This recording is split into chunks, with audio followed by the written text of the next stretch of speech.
I know nutrition can be your biggest bottleneck in a fat loss phase when it comes to getting shredded. What to eat, when to eat, how much of it to eat, the nutrient quality, how to structure your meals throughout the day. These are all things I know you struggle with, and it can seem a little bit overwhelming to think about.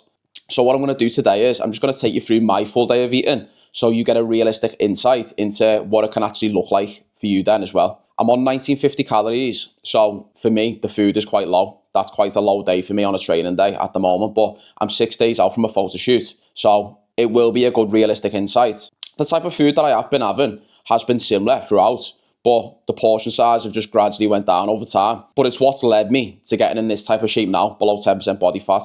So hopefully you can get some good ideas from it, and hopefully then you can start implementing them into your own nutrition plan whilst you're in fat loss. So first meal of the day is going to be 80 grams of sourdough, 100 grams of tomato, some onions, 200 grams of beans, 2 eggs, 2 bacon medallions, and a little bit of brown sauce.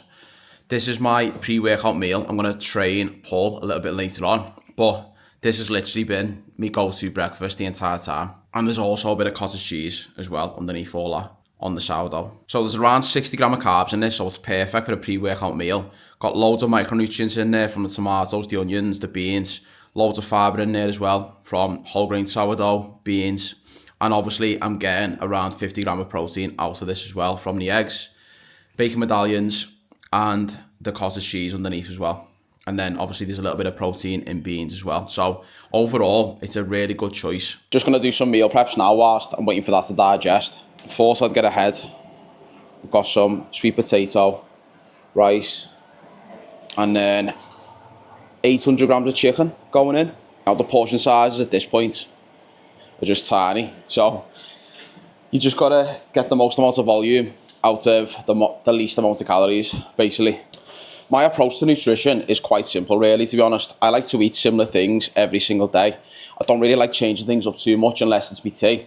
I eat a similar breakfast every day, similar lunch, similar evening snack as well. And then sometimes I'll just change the tea up. But this is where a lot of people go wrong, I find, with nutrition and fat loss. They just overcomplicate things a lot. And especially if you're someone who's tracking. Now, I've got nothing against people who track all the time. I track right now because I'm trying to be a bit more flexible with different teas and stuff like that. But when you're just making decisions constantly on the go through the day, I find that's where the margin for error is massive, and it's so easy to fuck up when things just go wrong and don't go to plan in your day, and you end up being reactive rather than being prepared ahead of time for whatever the day entails and whatever pans out in your day. A lot of my clients who get the best results do stick to meal plans, and they do eat similar things every single day. Now, that approach might not work for you, but if you're someone who is overwhelmed by decision making throughout your day, it could be an approach that you do take. And also, it just removes the guesswork around protein intake, carbohydrate intake, all your micronutrients, your mono and polyunsaturated fats that are sprinkled in there throughout the day as well. It removes all that guesswork, so you're ticking all the boxes. You're not just going for if it fits your macros approach. And that does work for some people, don't get me wrong, but it can work up until a certain point. If you're just looking to lose your first 6 kilos and flatten out your stomach, then fair enough, that approach can work. But for me, in my opinion, if you're looking to get below 10% body fat, you need to make sure that you're prioritising nutrient quality, because that's what's going to dictate how you feel. It's going to dictate your hunger levels, your fatigue levels, your energy levels throughout. And if those things aren't in a good place as you go further and further into your diet, the likelihood of you then going off track, having an off-plan meal, messing up your nutrition at the weekend is going to increase a lot, in my opinion. And it's all about adherence at the end of the day. You need to set yourself up with a plan that you can be adherent to in the long term, because to be able to get below 10% body fat, it's going to take most people at least 12 weeks plus. I'm in my 13th week now.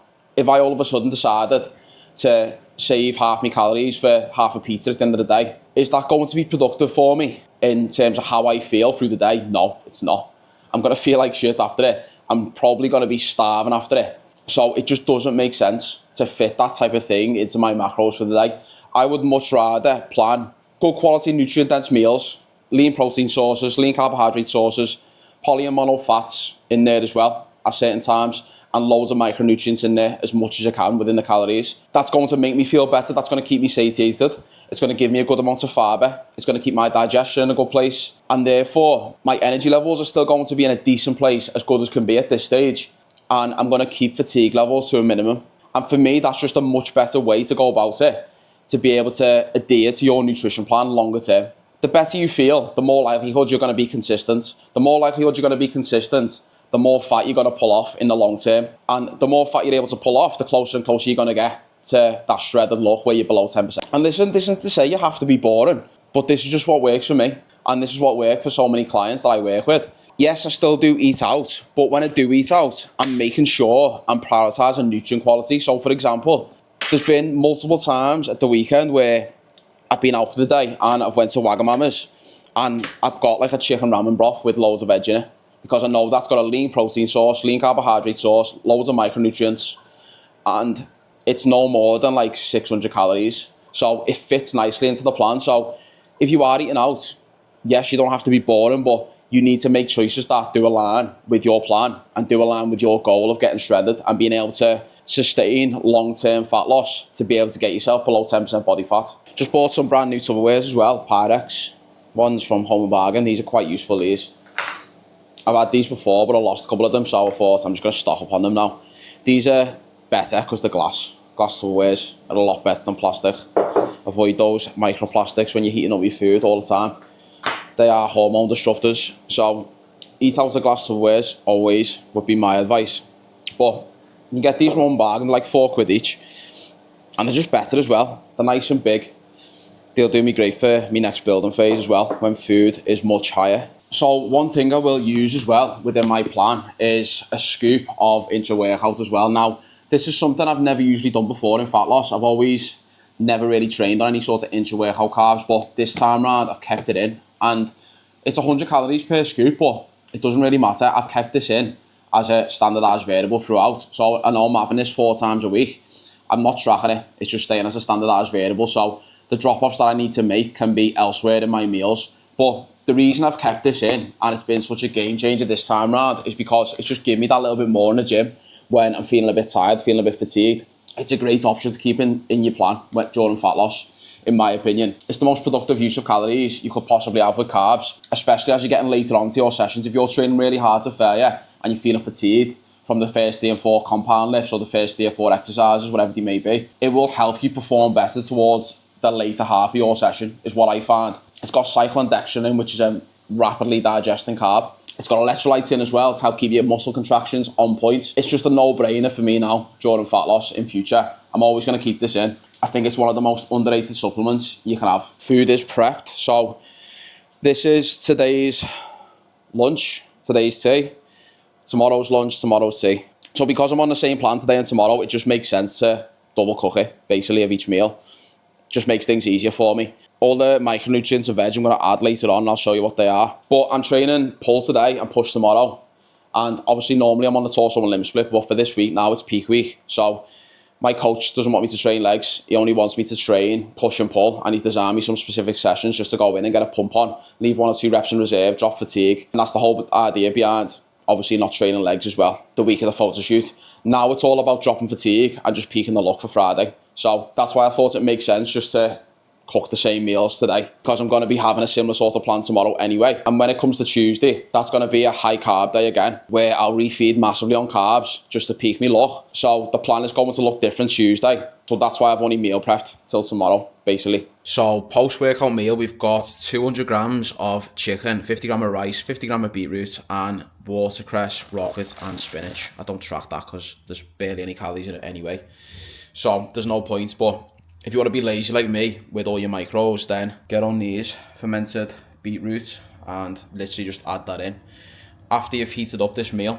That's what I do. So there's my main 3 meals of the day boxed off. It's now 8 o'clock at night.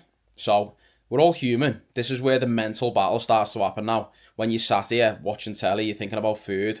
There's a lot of food noise. You're thinking about cravings. You're thinking about things to help you with your sweet tooth. And we all go through this. I go through this as well at times. But that's exactly why I've saved a good chunk of my calories for another meal that looks like this. 250 gram of Greek yogurt, 100 gram of strawberries, 15 gram of whey protein, 25 gram of dark chocolate, 1 tablespoon of chia seeds, and 10 grams of honey. That right there is something I look forward to every single night, and I always have it every single night. This is what helps me massively with a sweet tooth. It helps take the edge off that sweet tooth, helps take the edge off cravings, and it's very high in protein and very high in nutrient quality as well. There's some healthy fats in there with chia seeds and dark chocolate. There's some fibre in there. There's some vitamins with strawberries and honey. For me, this is just the perfect thing to finish your day on in fat loss. And this is where you've just got to be smart in the way you plan your evening snack. You've got to do it like that, where it will help you take the edge off that sweet tooth and cravings and give you something to look forward to, but it's also in alignment with your plan. It's high in protein, it's high in nutrient quality, like I was saying then. So if you are someone who struggles with a sweet tooth at night and you're always snacking on chocolate, crisp, biscuits, and that's always stopping you from progressing in fat loss consistently, then I would encourage you to find something like that and just stick with it and include it within your nutrition plan. So I'm going to eat that now, and then that's my full day done.